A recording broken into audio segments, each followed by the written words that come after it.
Hey guys, hope everybody's doing okay. What we're going to do right now is take a look at how you guys are going to complete the chemical and physical changes post-lab analysis section of that lab. Okay, this is something we would normally do in school, but you guys will do it as part of the asynchronous at-home assignment for today. All right, so we would start out usually in school with a little warm-up, looking at some of these particle diagrams, and then you guys would get together with your lab group and you would work through the rest. So I'm going to go through some of the warm-up component with you just so you can get an idea for how this works, and then you'll be able to hopefully and successfully go through the rest of the post-lab and do that on your own. Okay, so I'm going to just change the screens around a little bit here and show you what this is all about. Okay, so I would normally give you guys a bunch of cards like this, and there would be like A through H or something like that. And you guys would have to figure out what each card is. Okay, like is it an element? Is it a compound? Is it a mixture? Is it a solid, liquid, or gas? Right? What state of matter it is as well. And what are some examples of that? So here's just one of them. I'm not going to do all of them. I'm just going to try to keep this short so you can get the idea here. I would give you this card, take a look at it, and you'd ask yourself, okay, what state of matter is this at least? And obviously by taking a look at that, all the particles are pretty close together, they're organized, so you would definitely say it's a solid. And then, how can we take that another step further? Is it an element, compound, or a mixture? And if you look at it, all of the atoms are exactly the same, so this is going to be a solid element. All right?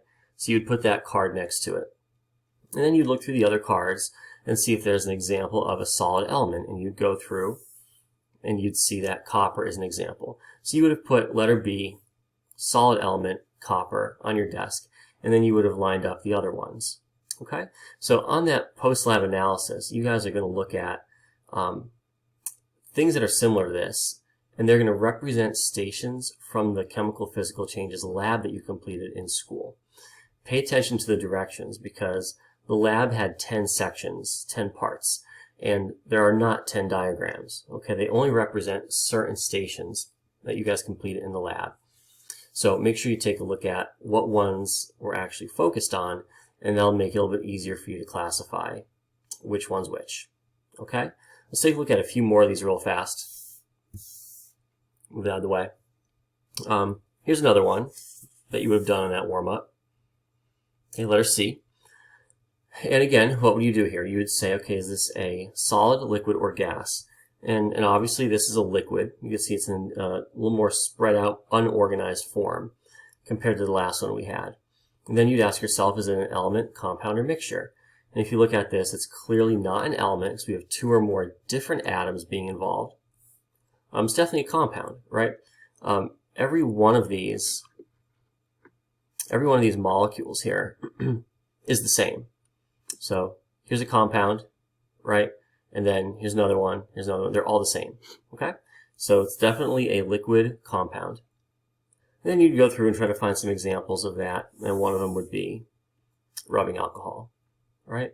So you saw the difference between a solid and a liquid, right? And we knew that already. So, here are your cards here. So your solid was the first one we did, and then here's our liquid. You can see the difference in how they're organized there. A couple more. Two more, actually. Okay, it's something like this. So again, you figure out what you have here. Well, you have two liquids, right? And it looks like, if you recognize this from biology, water is in that shape, right? So that's definitely some water here. And then you have something moving around in it. So it looks like something's probably dissolved in that, right? So you would find a card that says dissolved in water. And it's a compound dissolved in water because you can see, obviously, the other part here you see is a compound, two or more different atoms combined. And an example of that, sugar water. Okay, so you might see some of these similarities on the lab that you're going to work on in the next couple minutes here. So if you see something like this, reference this video if you need to. If you see something like this, it's a compound dissolved in water, or something dissolved in water. All right? And finally, last one I'll go through and show you here, 'cause some of the other ones are a little repetitive. One more. So you have two states of matter here, right? You have a solid at the bottom, and you have a liquid at the top here. It looks like water. So it looks like something may have been in the solid form, and it sank. Like it looks like it definitely didn't dissolve here, right? Dissolving would have looked like this, right? You can definitely see a difference here. So we're not dissolved. We're just settling to the bottom. So a solid settling to the bottom here that's what it looks like what we have. And then there's water up here above it. So this looks like a solid compound dissolved in liquid water, obviously. And an example of that may be sand and water, or maybe some precipitate, right? Where you have your solid sinking to the bottom. So this is hopefully this will help you as you go through the post-lab questions. You just annotate it in Google Classroom or however you want to do that, and then submit it. You can insert text boxes to explain your answer. Just make sure you're concise, okay? You'll classify things as element, compound, or mixture, what state of matter they are, and then you'll go ahead and figure out what part of the lab it's from. So let me just try to show you the first one. Okay, and I think you could see the screen pretty well here, hopefully. So here's the first one you guys have to do. If you look at the lab, it does say these are procedures 2, 3, 4, 6, 7, and 9. Okay? So all we have here are those stations of the lab represented here. So you take a look at the first one. Okay? And it has a couple components here. So it has what phase or what state of matter is this? So if you look at it and you compare it to this side, you can definitely see that this is going to be in the solid state. Okay, so you just have solid. Do your best with the formatting. It might be better than what I'm doing here. And this is clearly a compound. So you'd have compound. Okay, then you go over here, and it looks like you have the same compound, right? And what phase is this? Well, this is definitely not a solid anymore. This looks like a liquid. Okay, so you got to think, okay, I went from a solid compound to a liquid compound. What station is that, right? What lab procedure was that? And is it a chemical or physical change? So if you go through the list up here, which one of those do you think went from a solid compound and melted basically to a liquid compound? And if I remember correctly, I believe that's station number 4, okay, with the paradichlorobenzene.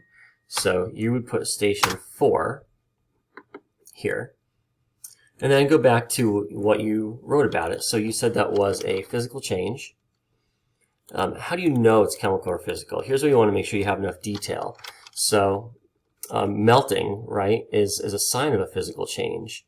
So the paradichlorobenzene melted. Okay, so that's all you really need to put there for that one. And I think it represents procedure number 4 because it's going to be more of your explanation here. Melting represents a physical change, and that's really because the chemical composition remains the same, right?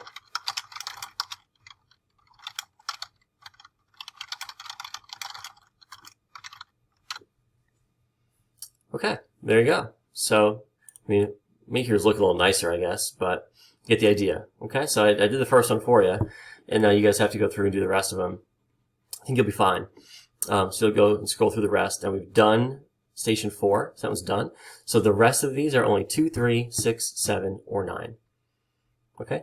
Hopefully you wrote down some good observations during the lab, and you can easily figure out which one's which. When you're done, submit it in Google Classroom, and we'll be good to go. Okay? Alright guys, if you have any questions, let me know, but hopefully you find some success with this and it all makes sense to you. Alright, see ya.